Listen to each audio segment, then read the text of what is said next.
In 1982, a few people got together here in Dallas and decided to start something to raise awareness and consciousness toward the needs of human rights and equality.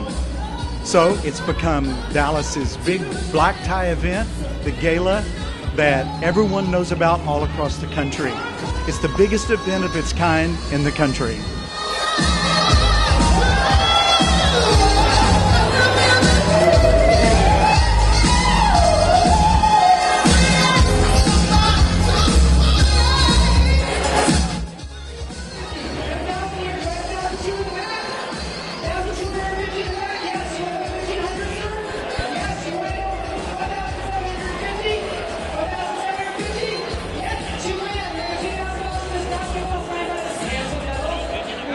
Think that you would see such a rapid change in the acceptance of the equality of marriage? I never did. Never, not in our lifetime. Really? I never saw it coming. And this year we actually married legally. We've been married in our church for 7 years.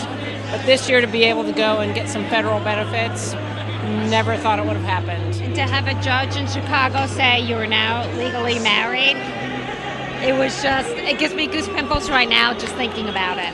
Tell me about your legislation concerning Prop 8. Right. Well, Proposition 8 was passed by the voters of California to prevent marriage equality. And our lawsuit was a lawsuit to declare that invalid as a violation of the federal Constitution on the grounds that the federal Constitution guarantees to every individual under the Due Process and Equal Protection Clauses the right to marry the person that they love. But two of us worked together to take it all the way to the Supreme Court to win a victory for gay and lesbian persons in California to marry the person that they love.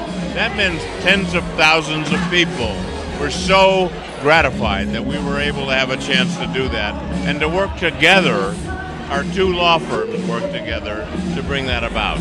But when we started this case, there were 3 states that permitted people to marry the person that they love who happened to be of the same sex. Today there are 35, and that's only 5 years ago. Now we think that we had some small role in changing the attitudes and the laws in all of those states. This is something that I talk to my children about, and I have 13-year-old twins, and their first friend just came out to them. Is that right? And he did. And I talked to him, and they talked to him, and it was a very positive experience for him. And, it's not strange to kids now. I have to say, growing up as I did as a kid in the 80s in Western New York, where I did not know another gay person, I could never have dreamed that I would be standing in this room right now talking to you around all these fabulous people. And to be where I am right now, enjoying what I do, I am so grateful.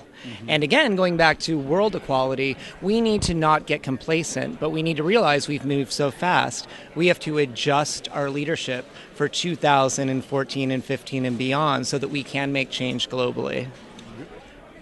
But I hope that we remember where we came from, and that just because one day we achieve global or universal equality, God knows how it is on planet Zootron right now, But I sincerely hope that when we do not lose the gifts that make us special as a gay community, and that we do not stop having fabulous parties like we're enjoying tonight. We need to continue to celebrate the things about being gay or bisexual or transgendered or two-spirit or intersex Who you are. that make us powerful. Right. Those are qualities that the straight community, we shouldn't just assimilate to be like them.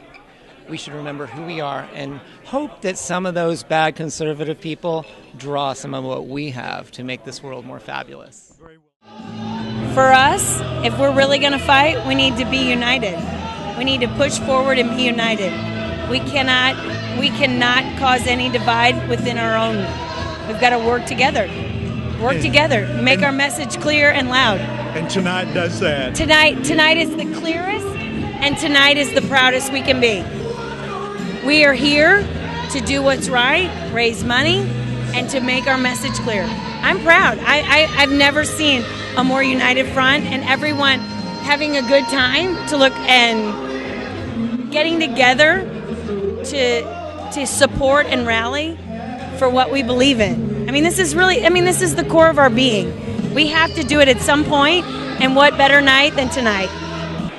That transcends, I think, gender. I think it transcends sexuality. It transcends all sorts of, barriers that human beings typically put on it.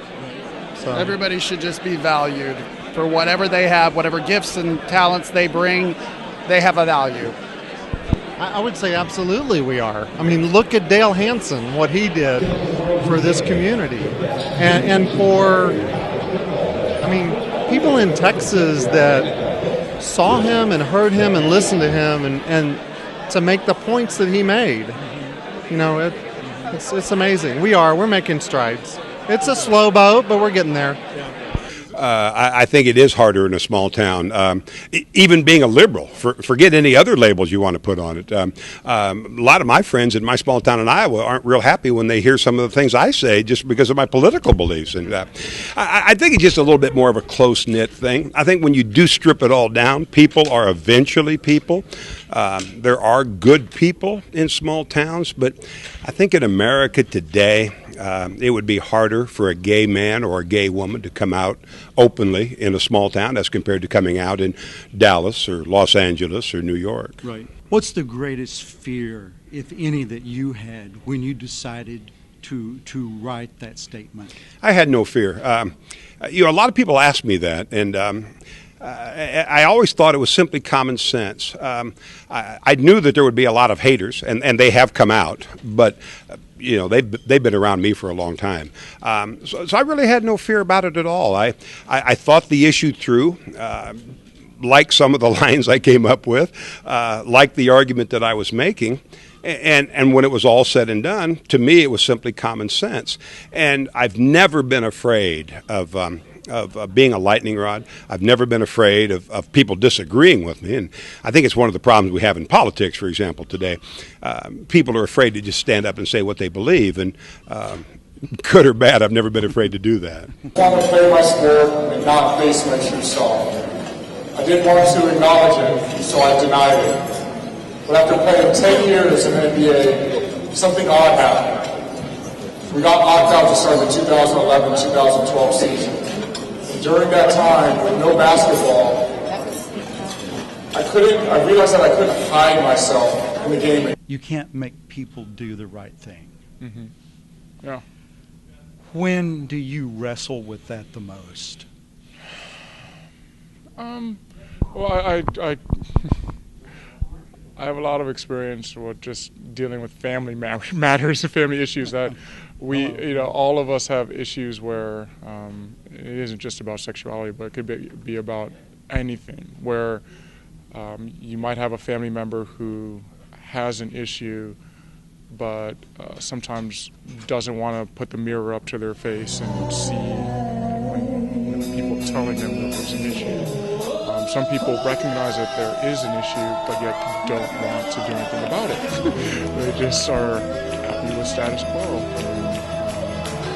Someone who wants more for everyone, wants them to be more, have more happiness, have more joy. I recognize that the happiness and joy that I have now in my life, being out and so encouraging others to take that step as well. In the 32 years that the Black Tie Gala has been going on, since 1982, the face of human rights and the issues that are involved has changed. But one thing has stayed the same. That's the fact that it's all about making life better for all people. Here at the 33rd Annual Black Tie Gala in Dallas, I'm Barry Houston Phillips. Give me one word to describe tonight. Historical. Amazing. All-inclusive. Sexy. Exciting. Delightful. Very nice. Enchanting. Lots of money. Magnificent. Amazing. Fabulous. Awesome. Awesome. Did somebody else use the name?